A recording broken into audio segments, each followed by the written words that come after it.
پی اے بولا سر چلیں ٹرانسفر کر دیں آپ کی مرضی، لیکن میری ایک بات مان لیں، اسے بدلنا بھی ہے تو 2 دن رک جائیں۔ پھر وہ 2 دن بعد رانا صاحب نے پی اے کو بلایا اور کہا ٹرانسفر کی ضرورت نہیں، اب وہ میرے پاس ہی کام کرے گا۔ پھر پوچھا تمہیں کیسے پتا تھا کہ میں 2 دن بعد خود کہوں گا کہ اسے ٹرانسفر مت کرو؟ پی اے ہنس کر بولا جو افسران آپ سے یہ بندہ مانگ رہے ہیں ان سے پہلے جو اس کرسی پر بیٹھ کر گئے تھے وہ بھی اسی طرح پہلے دن پر یہ حکم دیتے تھے اس بندے کو فلاں اے سی یا ڈی سی کے پاس ٹرانسفر کر دو۔ میں انہیں بھی یہی مشورہ دیتا تھا وہ جو آپ کو دیا، اور 2 دن کے بعد وہ بھی اپنا فیصلہ بدل لیتے تھے۔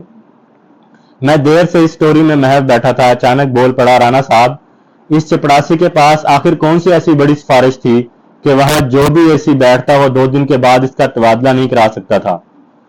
رانا صاحب مسکرا کر بولے آپ غلط سمجھے، وہ کوئی سفارش نہیں کراتا تھا، نہ کوئی ایم پی اے، نہ ایم این اے، نہ وزیر کا رکا تھا اس کے پاس۔ وہ ایسا بندہ تھا جو اپنی سفارش خود تھا، اسے کسی سفارش کی ضرورت نہیں تھی۔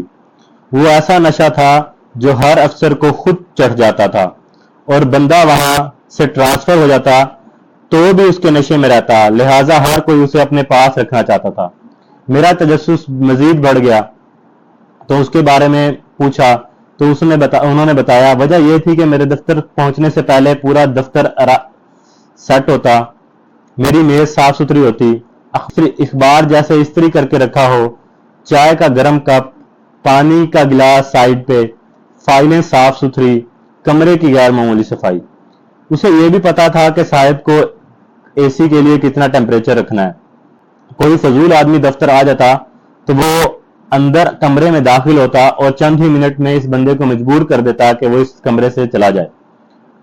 ایک دن رانا صاحب بولے ایک دن میں نے اس سے پوچھا یہ سب کچھ تم نے کیسے سیکھا؟ وہ بولا ایک دن میں نے خود سے پوچھا کیا تم چپڑاسی سے ترقی کر کے فیصل آباد کا ڈپٹی کمشنر بن سکتے ہو؟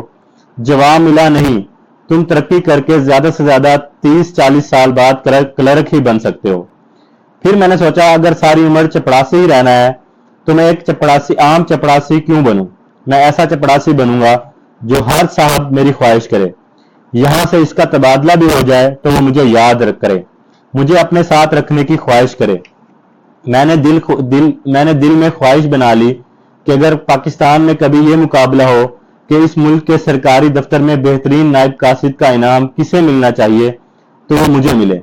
پھر میں نے دل لگا کر کام کیا، اس کام کو چھوٹا نہیں سمجھا، نہ ہی خود پر یہ کام سوار کیا کہ میں ضلع کا ڈی سی کیوں نہیں۔ میں اس کام کو دنیا کا سب سے بڑا اور اہم کام سمجھ کر کرتا ہوں، میں اسے اپنا کام سمجھ کر انجوائے کرتا ہوں۔ یہ سب کچھ سن کر میں گم بیٹھا تھا۔ میں نے کہا رانا صاحب جب آپ وہاں سے تبدیل ہوئے تو آپ نے اسے اپنے ساتھ ٹرانسفر کیوں نہ کرا لیا؟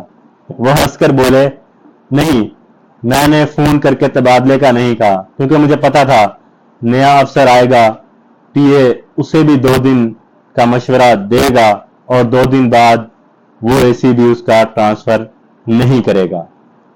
اس واقعے کتنے برس گزر گئے؟ بولے تقریباً 23 برس۔ میرا خیال تھا ڈاکٹر صاحب اس کا نام بھول گئے ہوں گے۔ ڈاکٹر صاحب ہنس کر بولے یار ایسے لازوال کردار کب بھولتے ہیں، ایک آدھ ہی بندہ ایسا زندگی میں ملتا ہے۔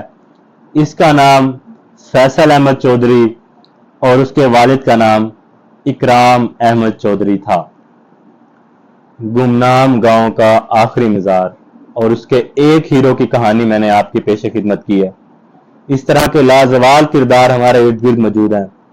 ہمیں کیا چاہیے کہ ہمیں ان کی حوصلہ افزائی کرنی ہے، ان کے ساتھ عزت احترام اور وقار کے ساتھ پیش آنا ہے، اور وہ کرداروں کو یہ موٹیویشن دینی ہے کہ ان کی اگر جاب چھوٹی ہے تو وہ چھوٹی جاب کے ساتھ بھی بہت سارے افسروں کو اپنا دیوانہ بنا سکتے ہیں۔ آج کل کی مصروف اور انفرادیت پسند زندگی میں رؤف صاحب نے اس کتاب میں جب آپ پڑھتے ہیں تو آپ کو دوبارہ گاؤں اور رشتوں سے جوڑنے کا ہنر بتا دیا کہ ان رشتوں سے کیسے جڑنا ہے آپ نے، تو آپ کو دوبارہ گاؤں میں ہنستے کھیلتے رشتوں میں لا کر کھڑا کر دیا ہے۔ گاؤں کے کمہار چاچا میرو کی داستان سے جیسے ہی ہم اس کتاب کو شروع کرتے ہیں تو وہ آپ کے دل کو ہلا دیتی ہے داستان۔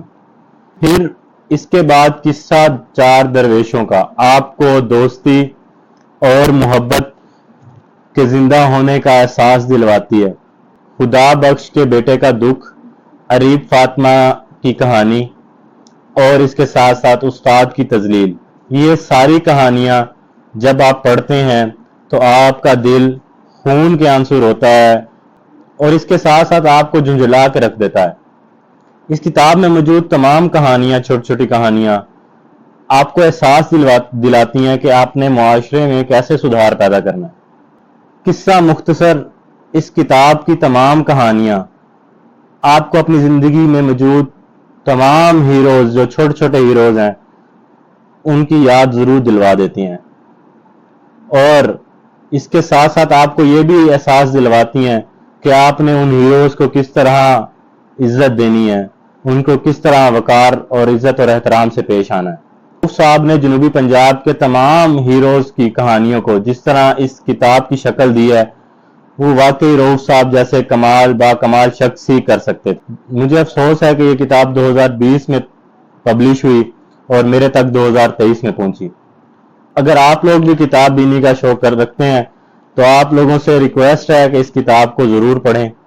یہ کتاب میں گارنٹی سے کہتا ہوں کہ جب آپ پڑھنا شروع کریں گے تو یہ کتاب جب تک مکمل نہیں کر لیں گے تو آپ اٹھنے کا نام نہیں لیں گے۔ واسلام، اللہ تعالیٰ آپ سب لوگوں کو خوش رکھے اور آپ کے معاملات میں آسانیاں پیدا کرے۔